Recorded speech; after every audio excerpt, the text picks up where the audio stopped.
जर कधी घरात बसल्या बसल्या बोर होत असेल तर पलंग आणि फ्रीज थोडं सरकवून त्याच्या मागचा कचरा दाखवून बायकोला विचारा, हे काय आहे?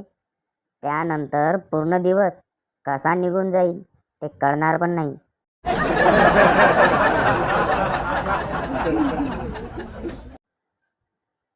तसा तो शेतात चांगला काम करत होता, उत्पन्न पण चांगलं होतं. मग कोणीतरी त्याला भावी सरपंच म्हणाले आणि तिथेच त्याचा सत्यानाश झाला.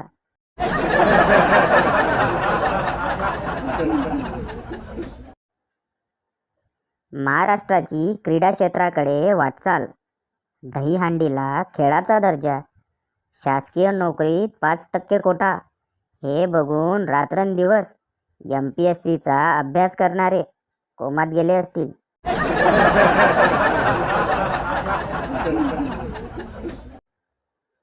नवरा, अगं भांडण आपलं होतं, मोबाईल का फोडला?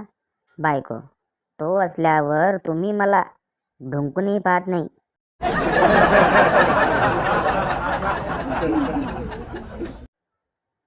बंड्या नोकरीसाठी मुलाखत द्यायला गेला. मुलाखत घेणारा, जावा म्हणजे काय?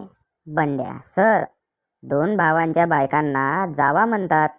मुलाखत घेणारा, आता तुम्ही इथून सरळ घरी जावा.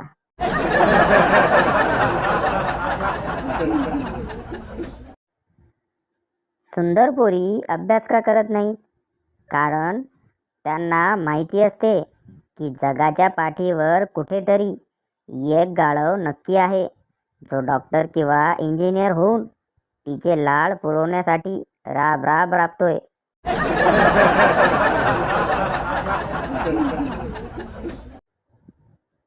मुलगा, खूप चांगला ड्रेस घातलास.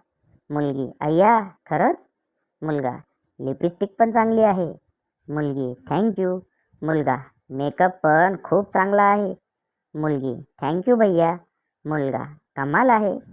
तरी पण तू सुंदर दिसत नाही.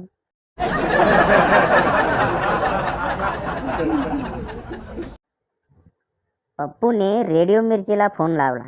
हॅलो साहेब, हे रेडिओ स्टेशन आहे का? RJ, हो. काय मेसेज आहे तुमचा? पप्पू, माझा आवाज पूर्ण शहर ऐकत आहे का? RJ, हो, बोला तुम्ही. पप्पू, म्हणजे माझी बहीण जी घरी रेडिओ ऐकत आहे, तिला पण तो ऐकू येत असेल का? RJ रागाने, हो बाबा हो, तू बोल. पप्पू, हॅलो रेश्मा, जर तू माझा आवाज ऐकत असशील तर लवकर मोटार चालू कर. मी वरती गच्चीतल्या संडासात आहे. पाणी संपलंय आणि तुझा फोन स्विच ऑफ आहे.